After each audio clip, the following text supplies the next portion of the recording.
What a lucky do for you. Welcome back, friends of the Gremlins, to Shinies and Luckydos. I'm Vaski, and today we'll be diving into one of the little-known lost pieces of WoW's history, and that is Belamoore's journal that drops off of Warden Belamoore from Dalaran. Now, this quest is really cool because it was a horde-specific questline in vanilla that really honed in on the precursors of the possibility of the Desolate Council, these very foreboding bloodstones, possibility of old gods. There's all these questions that never really got answered so long ago. But in Christie Golden's book, Before the Storm, it foreshadows and brings these parallels together between something from so long ago to now that's present in BFA, and we just are very interested in it and we can't get enough of it. So let's go ahead and dive into this because I think you're going to be very interested in it. Back in Classic, there was a Horde questline issued by Magus Warden Voidglare. He tasked the player to find a group of deserters that had stolen several pieces of bloodstone jewelry from the Banshee Queen's vault. The player was to kill the deserters, retrieve the jewelry, and return to him. The search for the deserters leads to a small camp on the outskirts of Dalaran in the Hillsbrad foothills, where the player would encounter not only the Forsaken deserters, but also their human Kirintor guards, and a mage of Dalaran, by the name of Warden Belamoore. After dispatching the occupants of the camp and retrieving the stolen jewelry, the player can find a readable research journal among Belamoore's possessions, the contents of which will be the main focus of today's video. The journal speaks of a small group of undead led by Keegan Darkmar, wishing to seek asylum with the mages of Dalaran away from their Forsaken brethren. Keegan brought with him a bloodstone pendant, and along with it, a chilling revelation. Remnants of the old gods still linger in the deep hollows of the world.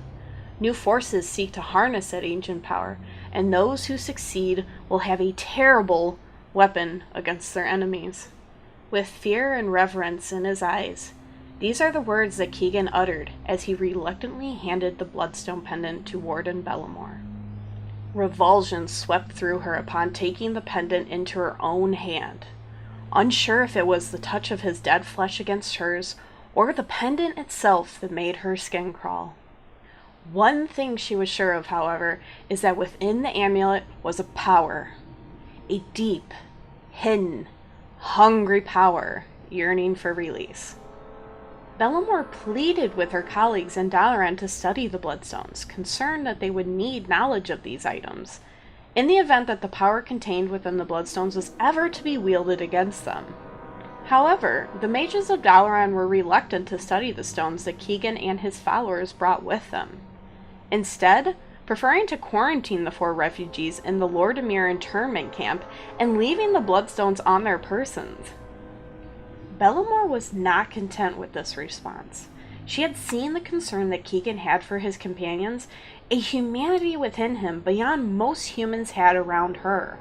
It was due to this and the sincerity of Keegan's words that compelled Belamoore to research the Bloodstones herself, which in hopes that her findings would verify to her colleagues that the stones did in fact have magical properties. Belamoore began her tests with the assumption that bloodstone was a type of rock-like quartz or obsidian. She conducted a series of procedures to determine what minerals were contained within bloodstone, what forces were applied to produce its color, its hardness, and other properties common to rocks and ore.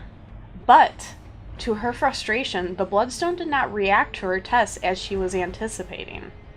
In fact, the bloodstone often acted in the exact opposite fashion as expected, as if the pendant was deliberately having her fail her experiments, as if it were thinking, as if it were alive. Angered, but not discouraged, she switched from assuming the pendant was an inert piece of rock to assuming it was a living thing. But once again, she failed. None of her new tests brought to light any revelations of the origin of bloodstone. The only riddle solved was that the bloodstone was neither living nor dead. It was then, at the brink of failure, that a breakthrough was made. During one of her tests, she had cut herself on a glass beaker, its brim chipped, leaving a small, jagged space along its edge. The wound was not severe, but nevertheless bled fiercely, spilling a good deal of blood upon her work table. And it was then when she noticed the strangest thing. The blood that spilled near the bloodstone pendant was slowly moving towards the piece of jewelry, as if gravity had somehow bent itself forward towards the stone. The blood that touched the pendant seemed to disappear, the color of the stone deepening as it drank more of her blood. Lightheaded from the revelation, she reached behind her for her work stool and sat down. Thoughts and questions raced through her head. Does bloodstone drink blood? Does it crave blood? Does it attract blood? Or is bloodstone made of blood? And if so, then whose blood? The blood of a human? An animal? Or maybe bloodstone is the blood of some unknown thing. The very thing that Keegan had both feared and revered when he handed Belamoore his pendant. That was the question that must be answered. That was the key. Fire rekindled within her. She dove back into her experiments. This time, she would make no assumptions, methodically performing every test at her disposal. Although her lab was small and she had no subordinates to assist her, she did find one more intriguing quality of bloodstone. In addition to blood, elemental forces of fire, water, thunder, and rock are fused within the stone. And though it is outwardly inert, all of the forces seem to rage inwardly against each other. Once again, Belamoore was left with questions about this amazing yet foreboding material. Questions she did not have the means to answer for herself, so she sent the bloodstone pendant with a courier to Dalaran, along with the notes from her research with hopes that further tests could be conducted, and the remaining mysteries of bloodstone could be solved. As the days passed, Belamoore spent her time speaking with Keegan, and while he did not often speak of his time with the Forsaken, he was very eager to speak on other subjects, particularly in his time growing up in Lordaeron before its fall. He still held much love for his lost kingdom, even though it is now ruined and dead. Her fondness for Keegan gave her patience as she waited for her test results. After weeks had passed with no news from Dalaran, that patience faltered. Upon further inquiries to Dalaran, she learned that the bloodstone never reached her colleagues. The courier was somehow lost along the way, and the bloodstone pendant lost with him. This was grave news indeed. Even though Keegan and his followers still had bloodstone specimens to conduct further tests, Belamoore feared the pendant may have fallen into unsavory hands. And it looks like her fears were well placed, as it was suspected the Syndicate of having stolen the bloodstone item being sent back to Dalaran. The Syndicate of Northfold Manor in the Arathi Highlands dropped bloodstone amulets, and there was another quest involving Maris Cowell, an orc warlock who had ties to the Syndicate, who wielded a befouled bloodstone orb. Therefore, it might be likely the Syndicate was behind the theft, or perhaps the courier was a Syndicate spy who stole the item and headed back to their headquarters in Arathi. And it's really unlikely we'll ever know what happened to the courier and the bloodstone pendant.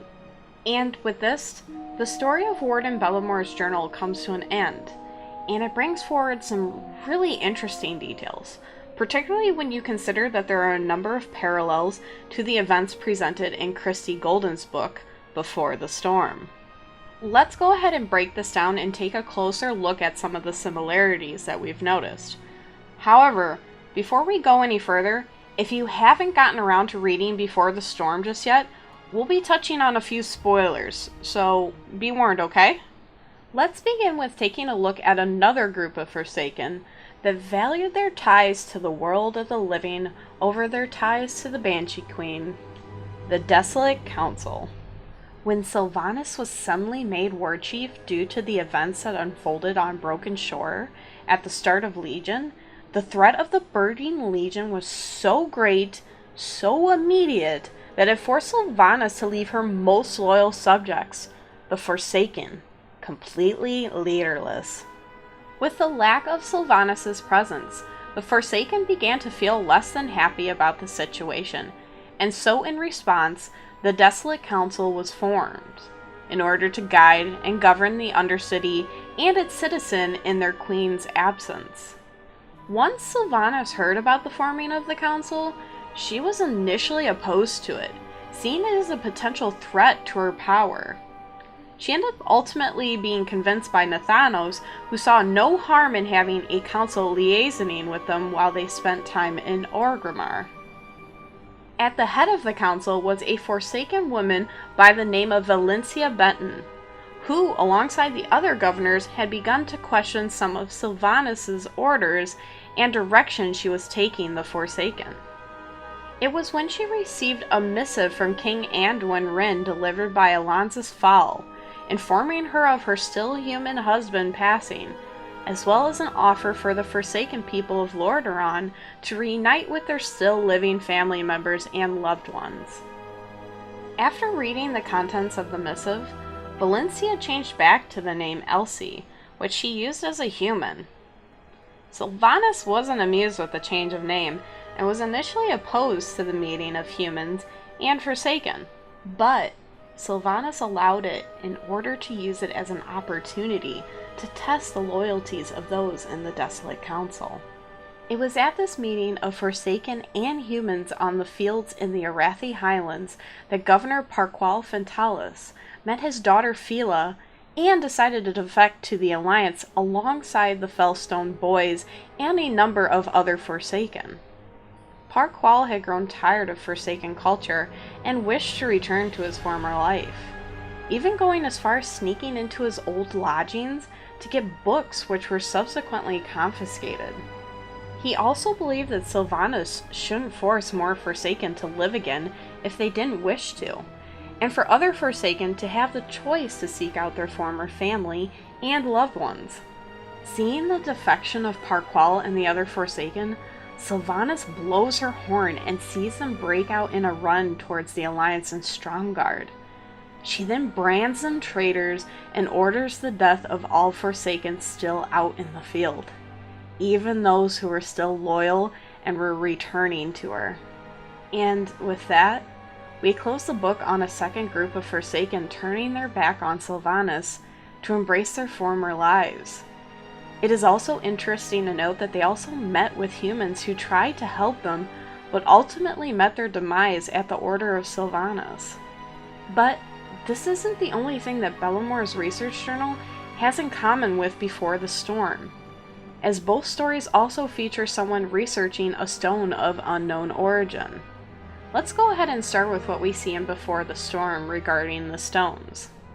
So, in Before the Storm, we're introduced to an unlikely couple, a gnome by the name Saffronetta Safi Flivers, and a goblin named Grizek Fizzwrench. Big mouthful of names, I know. This pair were once lab partners long ago. Eventually married, then due to irreconcilable differences, they divorced and went their separate ways. It was soon after the discovery of Azurite in Silithus that Grizek was approached by none other than Trey Prince Jaster Gallywix. He demanded that Grizek develop technologies to take advantage of this new material. Grizek reluctantly agrees, but has a few conditions of his own. One of these conditions was his old lab partner, Safi, who was soon after kidnapped from an Explorers League camp in Silithus by Gallywix's goons. Despite being initially opposed to working with Grizek, the allure with working with Azurite proved to be too much, and she agreed to cooperate and they began their research. After suffering many frustrations as a result of many spoiled tests, which yielded no results, they eventually stumbled across some of the properties of the Azurite they were examining. It came about when Safi noticed a change in the color of a thick, black, corrosive, tar-like poison she exposed to Azurite in an earlier experiment. Upon seeing this, Safi dips her hand into the poison, much to Grizek's horror. Luckily for Safi, the poison doesn't hurt her at all. She licks it and finds that it even tastes pleasant, likening it to the taste of sunfruit and cherries. Furthering this experiment involving a mixture of high ratio of azurite to poison, Safi pours it into a nearby palm tree. The palm tree immediately doubles in size and becomes vibrant with life. In pursuit of science, she then switches the proportions of mixture to high poison to azurite. She then placed a single drop of the mixture on the vibrant palm, which instantly begins to wither and die. Concerned from what they witness, Safi then again places a drop on another plant, but before the plant dies completely, she quickly takes a cutting from a still healthy part of the plant. To their surprise and horror, they watch as even the cutting dies, as if every fiber that had made up the plant was instantly destroyed. During the course of their research, their passion for science reignited their passion for one another as they resumed their relationship, with Grizzek proposing to Safi once again. However, this moment wasn't to last, as shortly afterwards Safi and Grizzek received orders from Gallywix to begin the development of azurite weaponry. Horrified by the thought of such destructive potential in the wrong hands, they decide to destroy their lab and flee, taking their research notes with them. Unfortunately, they are caught by Gallywix's goons, their research notes taken, and left for dead bound together in the desert with a bomb placed between them. This is the last we hear of them in the book, but they seem to make it out okay, as you can find the couple in Kul Tiras during the Battle for Azeroth expansion. Looking back to the story of Warden Belamoore and her research, we can see a number of parallels here with Safi and Grizzek as well. Both stories have the coming together of unlikely allies, humans and undead in Belamoore's, and gnomes and goblins in Before the Storm. We see another similarity in that both azurite and bloodstone were being researched for the potential to harness their power and be used in weapons by Sylvanas. Both attempts were disrupted, however, with Keegan and his group of Forsaken, who took the bloodstone from Sylvanas' vault, and Safi and Grizzek, who tried to destroy their lab and take their notes. Each time the disrupting parties feared the destructive potential of their respective stones, they were worried of them getting into the wrong hands. Unfortunately, it would seem that in both stories, their fears became reality, and their work did ultimately end up in the wrong hands, with Belamoore's notes and the Bloodstone pendant presumed to have fallen into the hands of the Syndicate, while Grizzek and Safi's lab and notes being recovered by Gallywix's goons. So, what did you guys think about the comparison between Belamoore's research journal and Christie Golden's Before the Storm? Let us know what you think down in the comments below. We also do have a Twitch, Twitter, and Discord channel, which in our Discord we chat every single day. We love discussing lore and hanging out with all of our amazing friends we've met along the way. Our community is so amazing. We love each and every one of you. You guys have been so supportive, so awesome. We couldn't ask for a better community and friends that we've made along the way. It's so heartwarming, and we can't thank you enough. So if you want to be a part of our awesome community, the links are going to be found in the description box below. So thank you again for watching Shinies and Luckydos, and once again, farewell, friends of the Grumbles. May your feet find good trails.